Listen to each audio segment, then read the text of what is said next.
Hi! For anyone who doesn't know me, my name is Elizabeth Marie Paul. I'm a mother of 5, and I'm currently, majority of my family is currently in a situation where we've just recently found out that my second daughter, who is my 3rd child, has been diagnosed with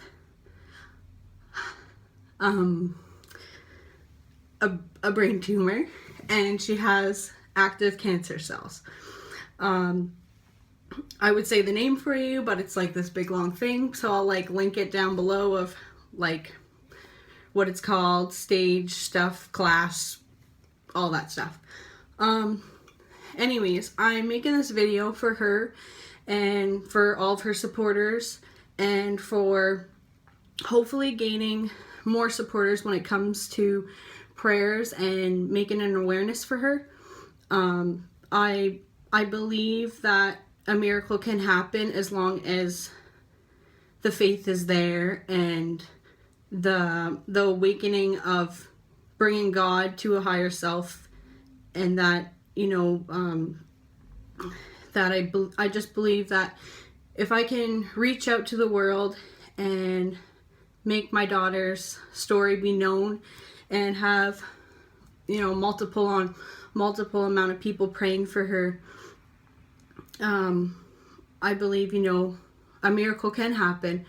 And it's funny because I was told that someone texted me and they told me, they said, look what someone else had said about your daughter, and we named her Zamirra, and her nickname is Mira. And then in the text it said miracle. And in that moment I was just like, it was kind of like a wake-up call for me. And it was kind of like, you need to have that faith, you need to have that belief, because if I don't, then I'm just setting my daughter up for failure.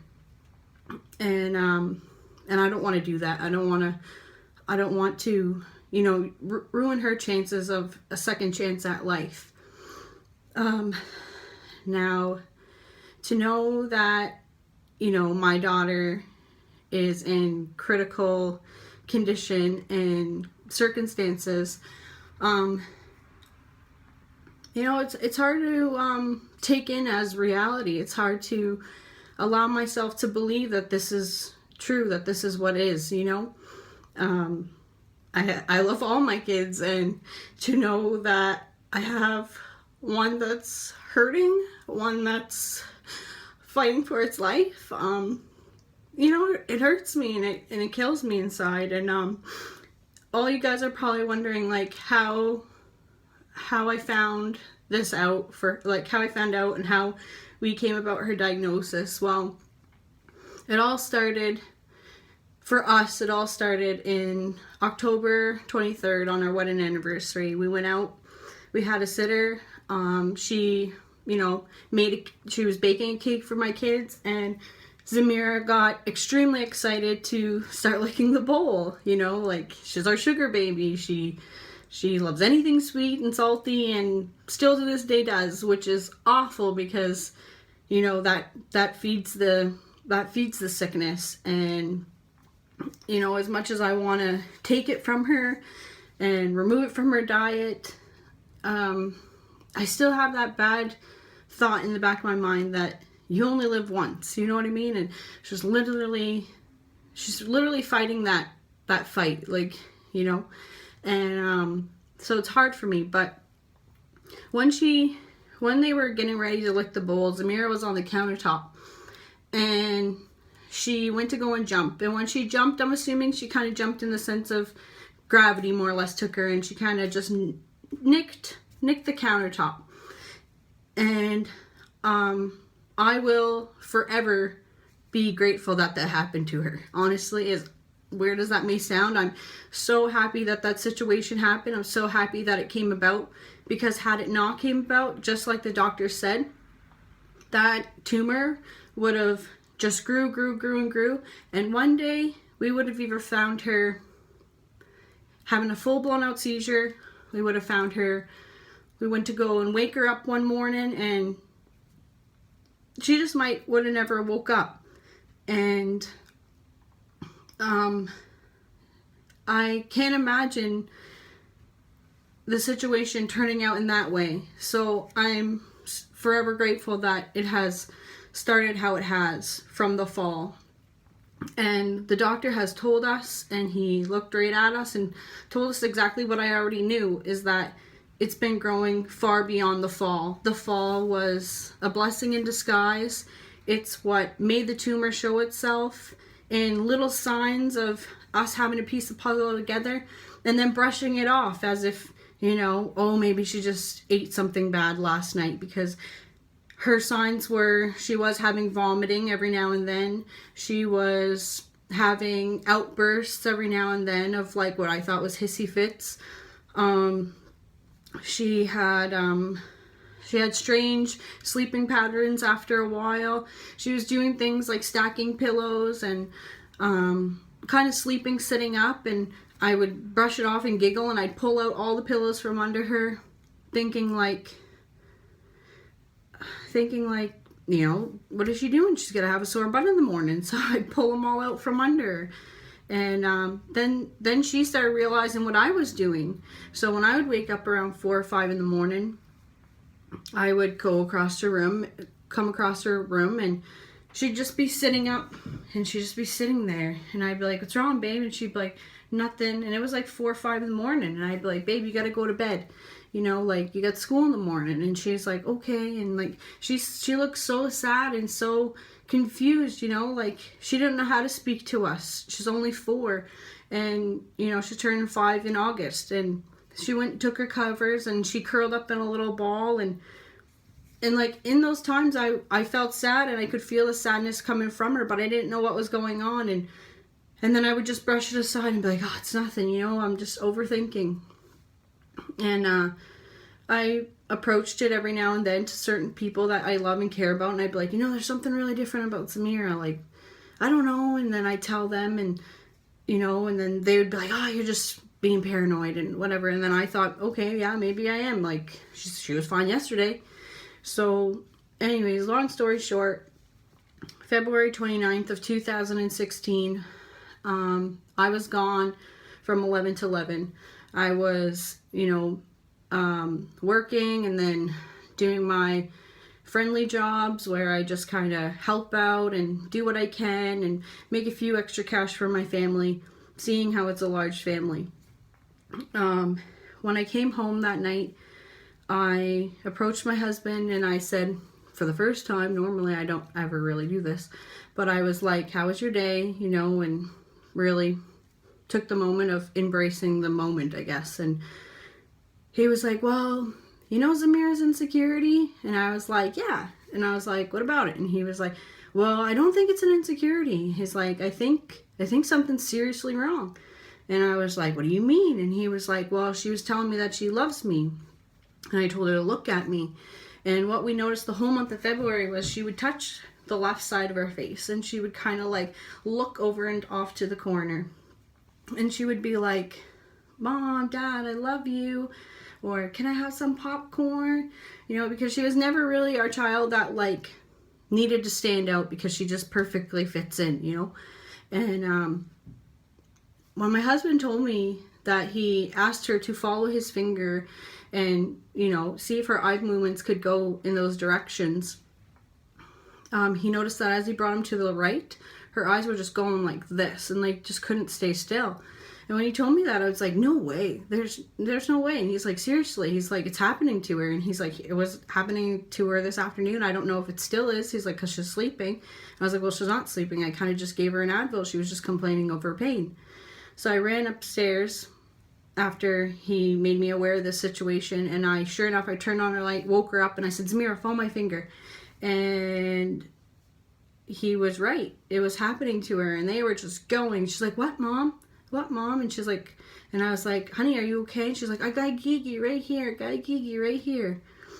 And immediately right there and then, it was like my heart fell into my stomach and my whole body went numb and everything went black. Nothing mattered, like just her. And what's wrong with her, and, you know, trying to find these answers. So, rushed to town. Town thought maybe she was born with these eye movements, and I said no, she was perfectly healthy, fine before all this, whatever. And so anyways, they told us to stay on the Advil for the night, come back in the morning, and they would transfer us to Fredericton to see some, like, doctor lady that's good with children, I guess. And so we went to see her. She asked us all the same questions he had. And she said, well, I'm going to admit you into the Fredericton hospital. Overnight, we'll try to get an MRI done. They gave her MRI, but when they put her to sleep, they put her asleep through the mouth with some kind of medication. And didn't do very well, but they were able to get a few shots, like 9 or something. And in those shots, they came back, and it's just like birth. Like, you remember it, and you'll never forget it. It's like, it's forever, you know? It's like forever implanted in your mind and your feelings and all that. And, you know, here's my mom and my husband, and they're just like way up here, you know, with their hopes, dreams, wishes, faiths, everything. And I'm just like flat bottom. And I said to myself, I looked at them and said to myself at first, but then I looked at them and I told them the same thing I was already thinking to myself. And I said, as weird as this sounds, I said, she could have the worst cancer in the world, and I still wouldn't want her to go blind. Because that's what it seemed like it was happening to her. As I got to sit back those 2 days and kind of observe her, it was like my baby was going blind, you know? And I couldn't imagine how a 4-year-old could take that in, knowing that she was blind, knowing that, you know, she can't see mommy and daddy again, but she can hear us, you know. Whereas when she's in this situation, she's 4 and she doesn't know unless I choose to allow the doctors and nurses to break it down to her in a sense where she understands, you know, that she is fighting for her life, that every day is a blessing for her, you know, and that every hug is that much more meaningful. Every I love you is that much more meaningful, you know. And I don't want her to feel that fear that we feel. So when the doctor took us and asked us to come aside and come into the family room, they sat us down. And I remember my mother on one couch, my husband on the other, and then me on another. And the doctor, you know, puts her hands in between her legs, and she's kind of like holding her hands like, you know, this is it. This is the news, you know, this is real. And she was like, your daughter does have a brain tumor. And she's like, and it looks very large. All I could do was sit there in shock and sit there like pissed off at first, like, fucking knew it, you know, like just so mad. And like, but at the same time, I was thinking of all my other kids, and I was thinking about how I have 4 other babies at home, and I'm 26 years old, and I'm young, and I can choose to either fuck this up even more, or I can hold all my shit together, because everyone's worth it that's around me, you know, like my husband's worth it, Zamirra's worth it, like my children are worth it, you know, my mother, my grandmother, like all of them. Like, I don't mean to like sound cocky or anything, but I know at the end of the day, I'm everyone's backbone, you know, like I'm everybody's rock. I'm going to be the one to hold us all together. I'm going to be the one to say the positive when it's negative and whatever, but then I'm going to be honest, you know, I'm going to be truthful, because I can allow you to, like, you know, feel what you feel, but we can't be broken, you know. We have to be strong for each other, because we don't know which way this is going. And that's exactly why I'm making this video, because we need as many prayers as we can get. And I believe in miracles, and a miracle is what I'm asking for, you know, like from God, because a miracle is what she needs, like, honestly, like. And it really sucks to have to say that, but then it's the truth, right?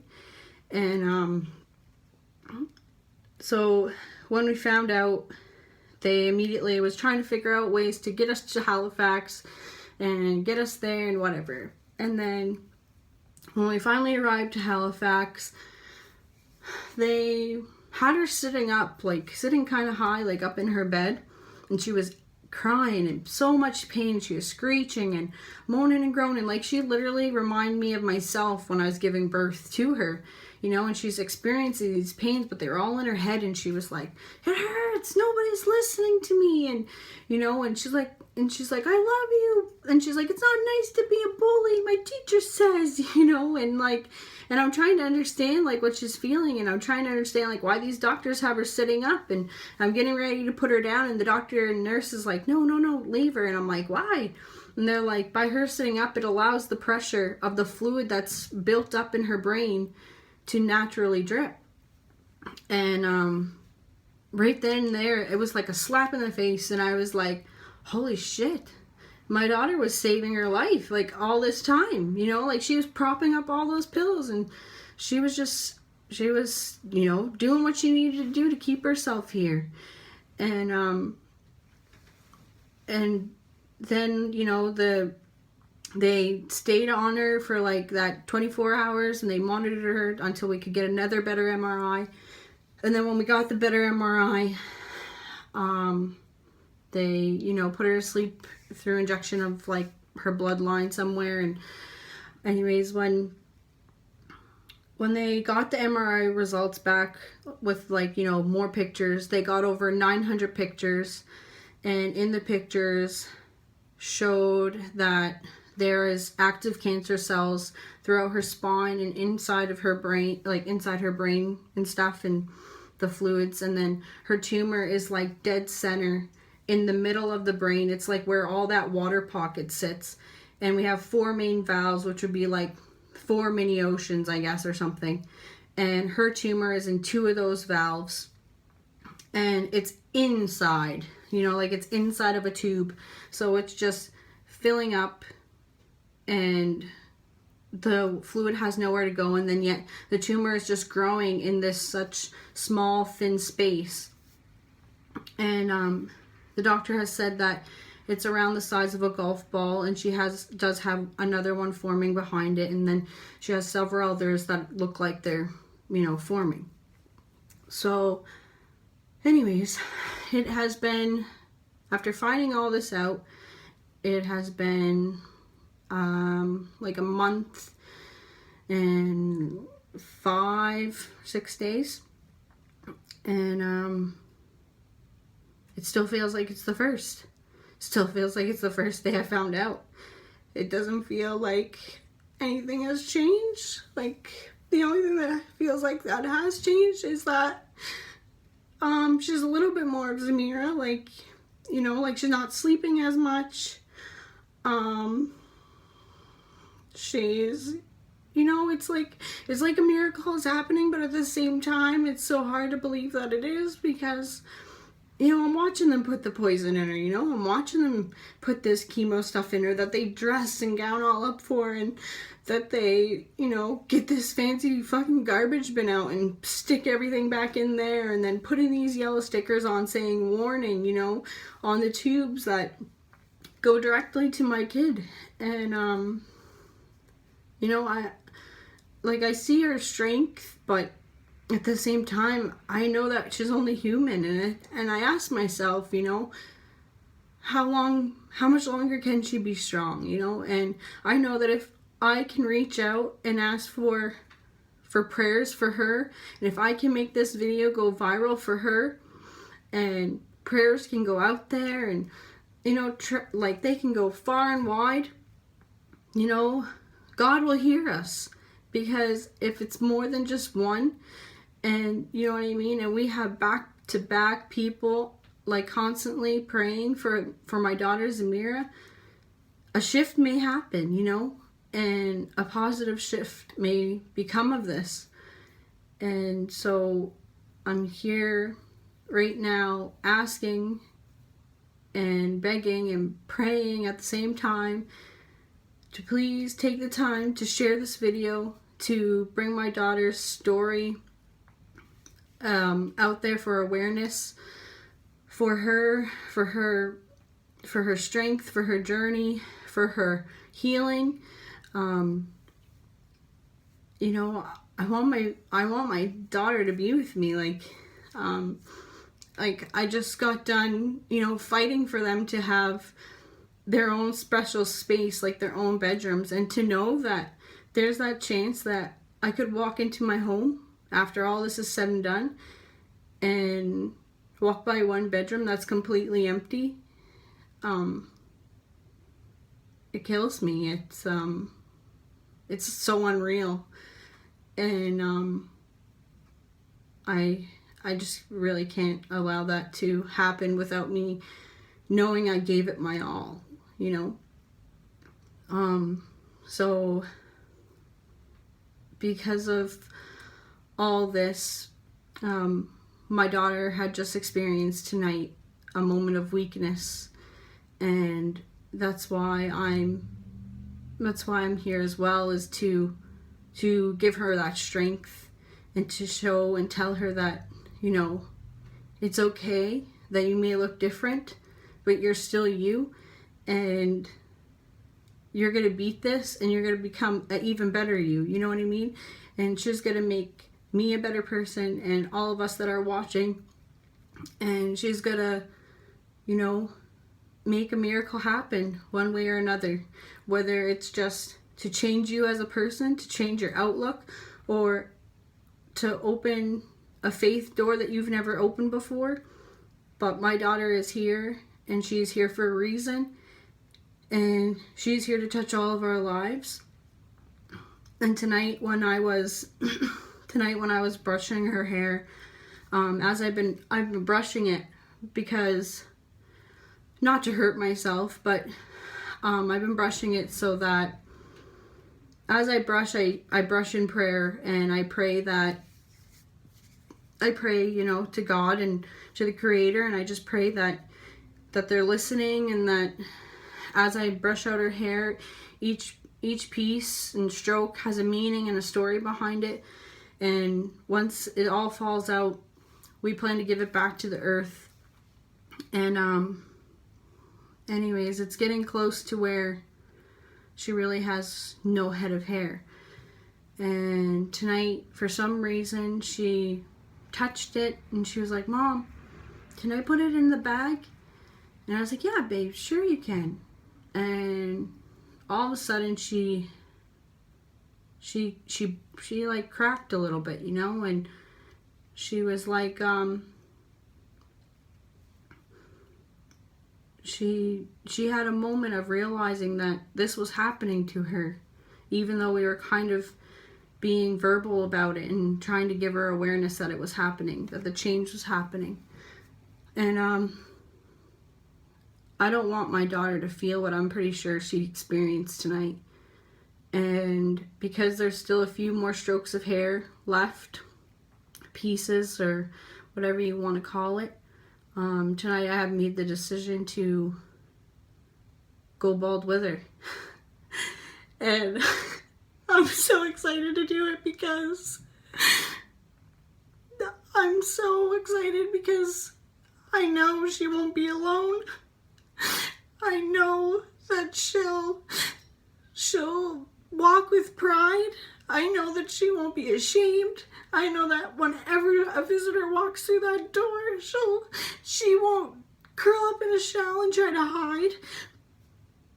I know that she'll know that she is sick, but she is trying to get better. And I know that when she talks to her older sister, who she extremely looks up to in this situation, even more, I know that she will put her arm around me and she will look at her sister and she'll be like, "Look, Keila, look at Mommy. Mommy's bald too, you know?" And if I could do that little bit of thing for her, then that's like the least of my worries of you know, being hairless. Like, I'm extremely grateful to be able to do this for her, because it's the only one thing I can say I could do.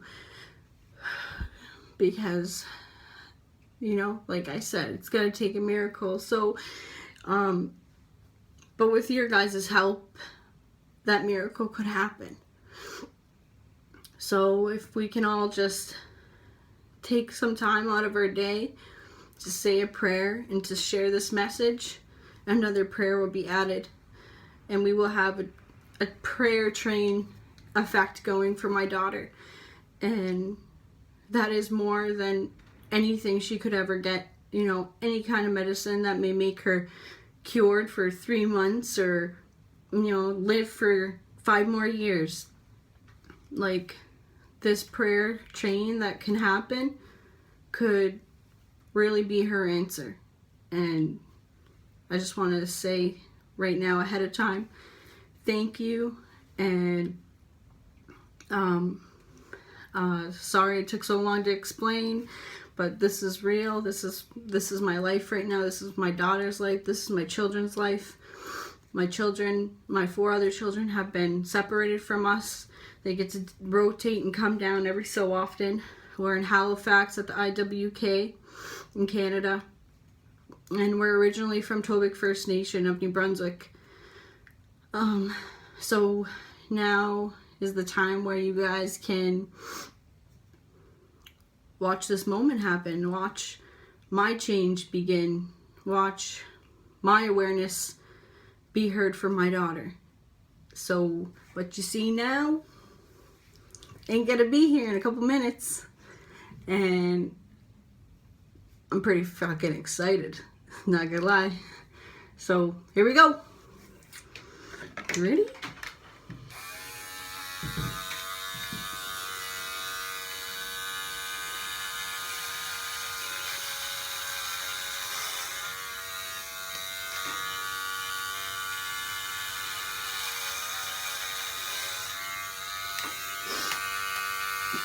Oh my god, I'm so excited to see her. She's gonna flip the lid when she sees. I'm gonna be so happy.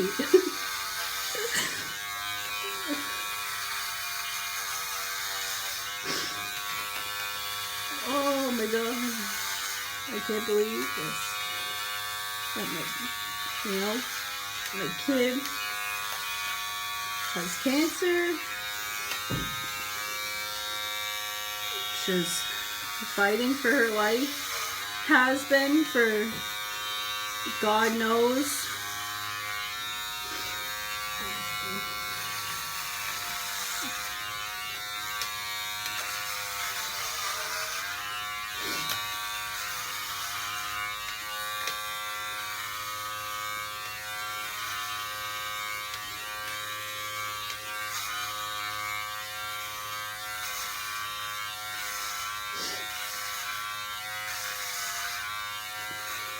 As I sit here and I cut this,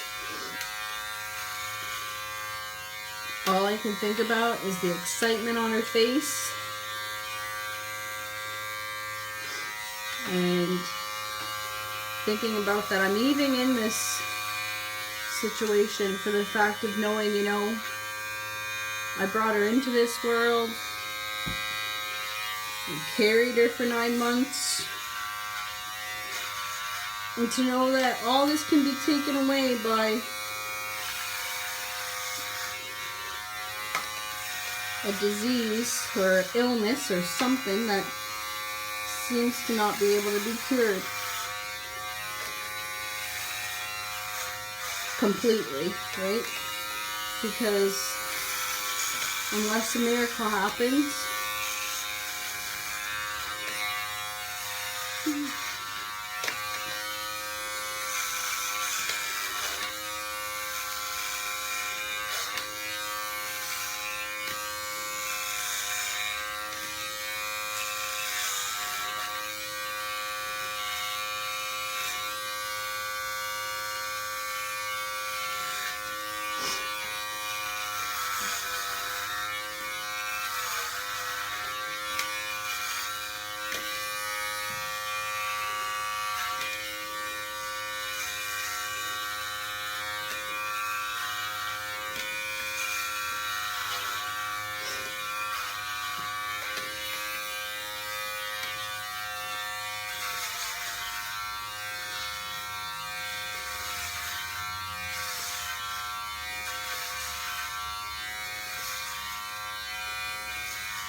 Oh, Jesus. The one thing I was hoping wouldn't happen just happened. So, this is it. I did it. For my baby. Oh, man. Sucks so bad. But, if, you guys can now just, you know, in May, go gray. Because that's her ribbon. That's her sign, is gray for brain tumors. And maybe we can make a hashtag, you know, hashtag I believe in miracles, or, you know, believe in miracles, you know. But you know, let's make this go viral, because my baby has a story, my baby has a reason, my fucking baby deserves to live, damn it. Fuck. Shit.